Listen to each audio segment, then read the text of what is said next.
بسم اللہ الحمد للہ والصلاة والسلام علی رسول اللہ اما بعد ارحب بكم في هذا البرنامج المبارک برنامج التحدث باللغة العربیہ۔ ناظرین کرام، میں آپ کا استقبال کرتا ہوں عربک اسپیکنگ کورس کے اس ایپیسوڈ میں۔ امید ہے کہ آپ اس کورس سے مستفید ہو رہے ہوں گے۔ ناظرین کرام، پچھلے ایپیسوڈ میں ہم نے کچھ افعال کی مشق کی تھی اور ان کے ساتھ الا کو بھی جوڑا تھا۔ آئیے اسی مشق کو تھوڑا سا اور آگے بڑھاتے ہیں۔ وہ افعال جو ہم نے پچھلے ایپیسوڈ میں کور کیے تھے وہ کچھ اس طرح سے تھے، آپ کو یاد ہوگا۔ خرجا، خرجا اس کے معنی ہم نے بتائے تھے نکلا، خرجا یعنی نکلا، ذہبا یعنی گیا، وصل یعنی پہنچا، وصل یعنی پہنچا، سافر یہ لفظ سفر سے بنا ہے، سافر یعنی سفر کیا، قدیم یعنی آیا، قدیم آیا، عاد یعنی لوٹا، واپس آیا۔ اور ان افعال کے ساتھ ہم نے من اور الا کو بھی جوڑا تھا، لیکن اب اس میں تھوڑی سی چینجنگ کرتے ہیں۔ میں بتانا چاہتا ہوں کہ یہ افعال موجودہ صورت میں میسکولین کے لیے آتے ہیں، مذکر کے لیے۔ خرجا نکلا، ذہبا گیا، وصلا پہنچا، سافرا سفر کیا، اس نے سفر کیا یعنی اس میسکولین نے، مذکر نے، قدیمہ آیا، اور عادہ یعنی واپس آیا، لوٹا۔ یہ کام کرنے والے یعنی آنے والا، نکلنے والا، پہنچنے والا، سفر کرنے والا اگر کوئی فیمینین ہے، کوئی خاتون ہے، تو اس صورت میں بھی کیا یہ افعال اپنی موجودہ صورت میں ہی استعمال ہوں گے؟ تو ناظرین، بات ایسی نہیں ہے۔ اگر یہ کام کرنے والا کوئی فیمینین ہے، کوئی مؤنث ہے، تو اس صورت میں ہمیں ان میں تھوڑی سی تبدیلی کرنی ہوگی۔ وہ تھوڑی سی تبدیلی کیا ہے؟ آئیے دیکھتے ہیں۔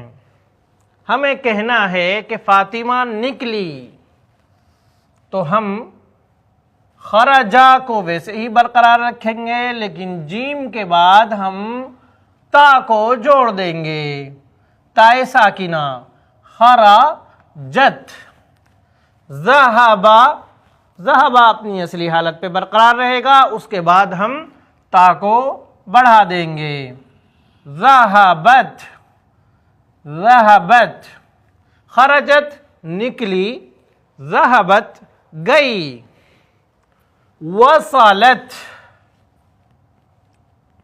وصلت پہنچی، وصلت پہنچی۔ اسی طریقے سے سافرت سفر کیا یعنی کسی لیڈی نے سفر کیا، قدیمت یہاں پر بھی ہم تا کو بڑھا دیں گے، قدیمت یعنی آئی، عادت یعنی لوٹی۔ اب کون لوٹی؟ وہ لفظ ہم یہاں پر ذکر کر دیں گے خرجت، ذہبت، وصلت وغیرہ کے بعد۔ جیسے ہمیں کہنا ہے کہ فاطمہ نکلی، تو ہو جائے گا خرجت فاطمۃ۔ کہاں سے نکلی؟ من الغرفۃ،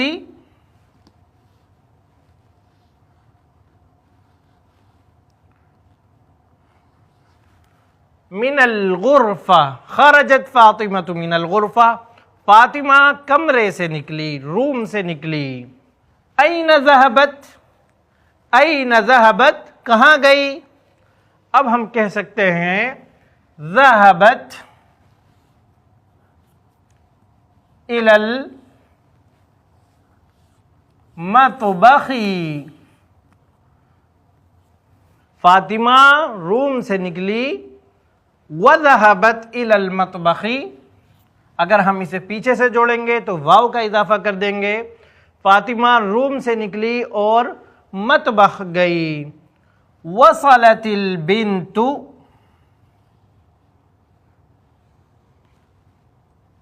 بنت کے معنی ہوتے ہیں لڑکی، بنت کے معنی لڑکی۔ ہم نے بتایا تھا کہ اگر کوئی حرف ساکن ہے اور اس کو بعد والے سے ملایا جا رہا ہے تو اس صورت میں اس کا سکون زیر سے بدل جاتا ہے، کسرے سے بدل جاتا ہے۔ اب جیسے البنت یہ ایک ایسا لفظ ہے جس کو پیچھے سے جوڑا جا رہا ہے، تو اس صورت میں اس کا سکون ہٹ جائے گا اور یہاں پر زیر آ جائے گا۔ وصلت البنت الی مکہ، وصلت البنت الی مکہ، جو غیر منصرف ہوتا ہے، جو اسم یا جو ناؤن غیر منصرف ہوتا ہے، عام حالات میں اس پر زیر کی جگہ بھی زبر آتا ہے اگر اس پر ال نہ ہو۔ اگر ال آ جائے گا تو اس صورت میں اس پر زیر کی جگہ زیر ہی آتا ہے۔ تو الا کا تقاضا یہ تھا کہ مکہ پر زیر آنا چاہیے، کسرہ آنا چاہیے، لیکن چونکہ یہ غیر منصرف ہے، شہر کا نام ہے، اس لیے الی مکہ کہا گیا۔ وصلت البنت الی مکہ، بنت کی جگہ کچھ اور بھی رکھا جا سکتا ہے۔ وصلت الام الی مکہ، وصلت الخالۃ الی مکہ، خالہ یا ماں یا لڑکی مکہ پہنچ گئی۔ سافرت، سافرت، من سافرت؟ سافرت الوالدۃ، سافرت الوالدۃ، الی این سافرت؟ الی دلہی، سافرت الوالدۃ الی دلہی۔ چونکہ ہمیں سافرت کو آنے والے لفظ سے ملانا ہے، اس لیے اس کے نیچے ہم زیر لگا دیں گے۔ سافرت الوالدۃ الی دلہی، والدہ نے دلی کا سفر کیا، یا والدہ دلی کو گئیں، سفر پر گئیں۔ تو یہاں پر آپ نے دیکھا اس سے پہلے ہم نے سافرہ استعمال کیا تھا، لیکن اب چونکہ جانے والی خاتون ہے، والدہ ہے، اس لیے ہم نے وہاں تا کا اضافہ کر دیا۔ سافرت الوالدۃ الی دلہی۔ اسی طریقے سے والدہ کے علاوہ ہم کچھ اور بھی لگا سکتے ہیں۔ سافرت العمۃ الی دلہی، عمہ کے معنی ہوتے ہیں عین ڈبل میم اور گولتا، عمن کے معنی ہوتے ہیں چچا اور عمتن کے معنی ہوتے ہیں پھوپھی۔ سافرت العمۃ الی دلہی، لکھ کے بھی میں بتا دیتا ہوں، العمۃ، سافرت العمۃ الی دلہی، سافرت الخالۃ الی دلہی، سافرت الزوجۃ الی دلہی، بیوی دلی گئی ہے۔ اسی طریقے سے ہم کسی کا نام بھی ایڈ کر سکتے ہیں۔ نام کے علاوہ ہم یوں بھی کہہ سکتے ہیں سافرت الطبیبۃ الی دلہی، سافرت الممرضۃ الی دلہی۔ دیکھیں عربی زبان میں جب لیڈی کے لیے کوئی لفظ بولا جاتا ہے تو اس پر گولتا داخل کر دی جاتی ہے، جیسے طبیبن یعنی ڈاکٹر۔ اگر ہمیں کہنا ہے کہ ڈاکٹر لیڈی تو ہمیں کہنا ہوگا طبیبتن، طبیبن کے آگے گولتا لگا دیں گے اور جو آخری حرف ہے یعنی با اس پر زبر آ جائے گا۔ طبیبتن، طبیبتن یعنی ڈاکٹرنی. ممرضتن کے معنی ہوتے ہیں نرس.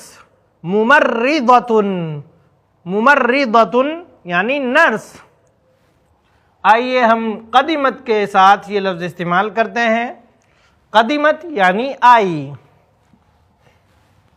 ہم کہہ سکتے ہیں قدمت الممرضۃ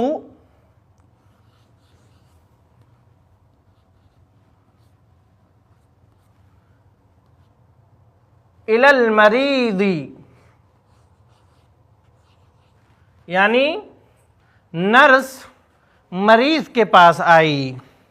الی المریض. اسی طریقے سے کوئی لیڈی انجینئر ہے تو اب تک آپ نے پڑھا کہ مہندسن کے معنی انجینئر ہوتے ہیں، تو ہمیں لیڈی کے لیے اگر یہ لفظ استعمال کرنا ہے تو گولتا بڑھا دیں گے اور کہیں گے المہندسۃ یعنی انجینئر لیڈی. ہم کہہ سکتے ہیں عادت المہندسۃ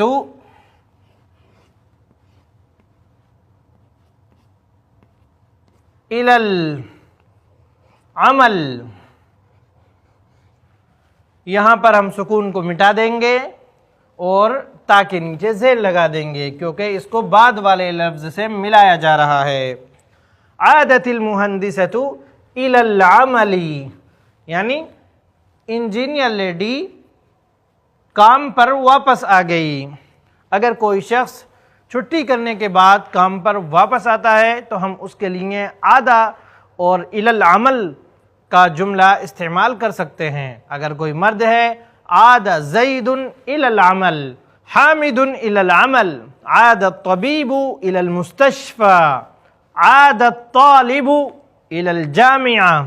اب جیسے لاک ڈاؤن کے زمانے میں ساری چیزیں بند تھیں، سارے کام کاج بند تھے، پھر دھیرے دھیرے لوگ اپنے کام کاج کی طرف واپس آنا شروع ہوئے، تو اس صورت میں ہم کہہ سکتے ہیں عاد الی العمل، یا الی العمل کی جگہ الی کے بعد کوئی دوسرا شبد بھی ہم استعمال کر سکتے ہیں. عاد الطبیب الی المستشفى، عاد المدرس الی المدرسہ، عاد المعلم الی الجامعہ، عاد الاستاذ الی الفصل، عاد الطالب الی الدراسہ. دراسہ کے معنی ہوتے ہیں تعلیم، پڑھائی. عاد الطالب الی الدراسہ، اسٹوڈنٹ تعلیم کی طرف واپس آ گیا. یہ کچھ افعال کے ساتھ الی اور من کی مشق تھی جو یہیں پر ختم ہوتی ہے. آئیے اس کے بعد ہم ایک نیا ٹاپک شروع کرتے ہیں بإذن اللہ. آئیے اس کے بعد ہم نئے انداز میں کچھ جملوں کی مشق کرتے ہیں. دوستو اب تک ہم نے جو مشق کی تھی وہ چھوٹے چھوٹے جملوں کی مشق کی تھی. آئیے اب ہم دھیرے دھیرے بڑے جملوں کی طرف بڑھتے ہیں. اب جیسے انا یعنی میں، اب تک ہم نے صرف اس طرح کے چھوٹے جملوں کی مشق کی تھی. انا فی السفر، انا فی السفر یہ چھوٹا جملہ ہے یعنی میں سفر میں ہوں. اب جس سے آپ بات کر رہے ہیں اس کے من میں یہ سوال ضرور آئے گا کہ آپ کہاں کے سفر میں ہیں. تو ایسی صورت میں آپ پہلے سے بھی جملے کو بڑا کر سکتے ہیں اور اس چیز کو بھی جملے کے اندر مینشن کر سکتے ہیں جہاں کا آپ سفر کر رہے ہیں. اس شہر کا نام آپ ذکر کر سکتے ہیں. اب وہ کیسے کیا جائے گا آئیے دیکھتے ہیں. سفر کے ساتھ الی کا لفظ آتا ہے کیونکہ سفر کسی کی طرف ہوتا ہے. تو آپ کہہ سکتے ہیں انا فی السفر الی، پھر الی کے بعد اس جگہ کا ذکر آپ کر دیں جس جگہ آپ کو جانا ہے. جیسے الریاض ایک شہر کا نام ہے، ہم وہ ذکر کر سکتے ہیں انا فی السفر الی الریاض، انا فی السفر الی الریاض، میں ریاض کے سفر میں ہوں. انا فی السفر الی دلہی، انا فی السفر الی ممبئی، انا فی السفر الی لکھنؤ. اس طریقے سے آپ کسی بھی شہر کا نام یہاں پر رکھ سکتے ہیں. فی السفر کے علاوہ آپ اس طرح بھی کہہ سکتے ہیں انا مسافر، معنی وہی ہوگا انا مسافر الی الریاض، انا مسافر الی مکہ، انا مسافر الی جدہ۔ اسی طرح سے آپ سے کوئی پوچھتا ہے کہ آپ کا کیا کام ہے، آپ کہتے ہیں انا تاجر، انا تاجر، لیکن پھر وہ پوچھتا ہے کہاں، اس کی مراد ہوتی ہے کس سٹی میں، تو آپ پہلے سے ہی ایسا جملہ بول سکتے ہیں کہ سامنے والے کو سوال کرنے کی ضرورت ہی نہ رہے۔ تو آپ کہہ سکتے ہیں انا تاجر، فی لگا لیں اور اس کے بعد اس جگہ کا نام لے دیں جہاں آپ کاروبار کرتے ہیں۔ انا تاجر فی ممبئی، انا تاجر فی ممبئی۔ اسی طریقے سے آپ کہہ سکتے ہیں انا موظف، موظف کے معنی ہوتے ہیں امپلائی، موظف، لیکن سامنے والے کو یہ بات کلیئر نہیں ہوتی کہ آپ کہاں امپلائی ہیں، کہاں آپ جاب کرتے ہیں، تو آپ اس جگہ کا نام لے سکتے ہیں فی لگا کر جہاں پر آپ جاب کرتے ہیں، امپلائی ہیں۔ آپ کہہ سکتے ہیں انا موظف فی الشرکہ، فی الشرکہ، میں کمپنی میں امپلائی ہوں۔ اسی طریقے سے آپ کہتے ہیں انا طالب، لیکن سامنے والے کو یہ سمجھ میں نہیں آتا کہ آپ اسکول میں طالب علم ہیں یا یونیورسٹی میں ہیں یا آپ کس شہر میں طالب علم ہیں، تو آپ فی لگا کر یونیورسٹی یا مدرسے کا ذکر کر سکتے ہیں۔ آپ کہہ سکتے ہیں انا طالب فی المدرسہ، میں اسکول میں طالب علم ہوں، میں اسکول میں اسٹوڈنٹ ہوں۔ یا فی الجامعہ، جامعہ کے معنی ہوتے ہیں یونیورسٹی، یونیورسٹی، انا طالب فی الجامعہ۔ اسی طریقے سے آپ کہتے ہیں انا مدرس، تو وہاں پر بھی آپ کہہ سکتے ہیں انا مدرس فی الجامعہ، انا استاذ فی الجامعہ، انا مدرب فی الجامعہ، انا مدرب فی القیادہ۔ قیادہ کے معنی ہوتے ہیں ڈرائیونگ اور مدرب کے معنی ہوتے ہیں ٹرینر۔ آپ کہہ سکتے ہیں انا مدرب فی القیادہ، یعنی میں ڈرائیونگ کے سلسلے میں ایک ٹرینر ہوں۔ اسی طریقے سے آئیے اسی انداز کے ہم اور جملوں کو لیتے ہیں۔ عربی میں ایک ورڈ آتا ہے حر، حر، انت حر، ہمیں کسی سے کہنا ہے تم آزاد ہو، تو آپ کہہ سکتے ہیں انت حر، لیکن سامنے والے کو یہ سمجھ میں نہیں آتا کہ میں کس چیز میں آزاد ہوں، تو آپ اس چیز کا نام لے سکتے ہیں فی لگا کر، انت حر فی العمل، یعنی آپ کام کرنے میں آزاد ہو، اپنی مرضی سے کام کر سکتے ہو۔ آپ اپنے امپلائی کو کہہ سکتے ہیں انت حر فی العمل، آپ اپنے بچوں سے کہہ سکتے ہیں انت حر، انت حر فی الدراسہ، یعنی تعلیم میں تم آزاد ہو، آپ کسی بھی سبجیکٹ کو چوز کر سکتے ہو۔ انت حر فی العمل، انت حر فی الطعام۔ اسی طریقے سے آپ کہتے ہیں حامد مدیر، حامد مینیجر ہے، لیکن یہ سمجھ میں نہیں آتا کہ حامد کہاں پر مینیجر ہے، تو آپ اس کا ذکر بھی کر سکتے ہیں فی المستشفیٰ، یعنی حامد ایک اسپتال میں مینیجر ہے، حامد اسپتال میں مینیجر ہے۔ یا آپ گیٹ مین ہیں، گیٹ مین کی عربی آتی ہے حارس، آپ کہہ سکتے ہیں انا حارس فی المدرسہ، یا کہہ سکتے ہیں فی الحدیقہ، یعنی میں پارک میں گیٹ مین ہوں۔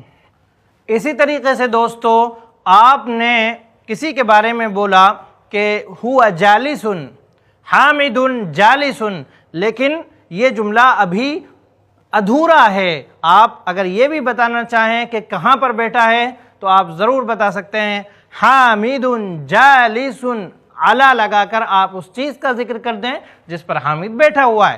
حامد جالس علی الکرسی، حامد جالس علی الفراش، حامد بستر پر بیٹھا ہے۔ حامد جالس علی السجادہ، سجادہ کارپیٹ کو بولتے ہیں۔ حامد جالس علی الطاولہ۔ اسی طریقے سے آپ کہہ سکتے ہیں حامد نائم علی السریر، سریر یعنی چارپائی، سریر یعنی بیڈ، حامد نائم علی السریر، نائم یعنی سو رہا ہے، سویا ہوا ہے، حامد نائم علی السریر، حامد نائم علی الارض علی التراب، کچھ بھی آپ یہاں پر ذکر کر سکتے ہیں۔ اسی طریقے سے اگر آپ کسی سے یہ پوچھنا چاہتے ہیں کہ آپ کہاں رہتے ہیں تو تب بھی آپ اس طریقے کے جملے کو استعمال کر سکتے ہیں۔ جیسے آپ کو کسی سے پوچھنا ہے هل انت مقیم فی ممبئی، سامنے والا اگر ممبئی میں رہتا ہوگا تو وہ کہے گا نعم انا مقیم فی ممبئی۔ هل انت مقیم فی السعودیہ، لا انا مقیم فی الہند۔ محترم ناظرین، اس طرح کے جملوں میں فی اور علی اور الی کے علاوہ اور بھی بہت سے پریپوزیشنز استعمال کیے جا سکتے ہیں، چنانچہ میں باقی دو مثالیں بھی آپ کے سامنے رکھ دیتا ہوں۔ بی یہ بھی حرف جر ہے جسے انگلش میں پریپوزیشن بولتے ہیں، بی کا بھی وہی عمل ہے، وہی اثر ہوتا ہے بعد والے لفظ پر جو علی اور فی اور الی وغیرہ کا ہوتا ہے۔ اب جیسے آپ نے کہا انا مؤمن، انا مؤمن، میں مومن ہوں، میں بلیور ہوں، لیکن سوال پیدا ہوتا ہے آپ کس چیز کے بلیور ہیں، یعنی آپ کا ایمان کس چیز پر ہے؟ تو آپ با زیر بی لگا کر آپ اس چیز کا ذکر کر سکتے ہیں جس پر آپ کا ایمان ہے۔ آپ کہہ سکتے ہیں انا مؤمن باللہ، انا مؤمن باللہ، انا مؤمن بالآخرہ، انا مؤمن بالرسول، انا مؤمن بالملائکہ۔ اسی طریقے سے آپ کہہ سکتے ہیں انا مسلم، انا مسلم وانا فخور بذالک۔ فخور کے معنی ہوتے ہیں پراؤڈ، انا فخور مجھے فخر ہے، اور جس چیز پر آپ کو فخر ہوگا اس پر بھی داخل ہوگا۔ آپ کہہ سکتے ہیں انا مسلم وانا فخور بالاسلام۔ ناظرین کرام، آج کے اس ایپیسوڈ میں بس اتنا ہی، مجھے دیجیے اجازت، انشاءاللہ پھر ملاقات ہوگی نیکسٹ ایپیسوڈ میں ایک نئے ٹاپک کے ساتھ۔ السلام علیکم ورحمۃ اللہ وبرکاتہ۔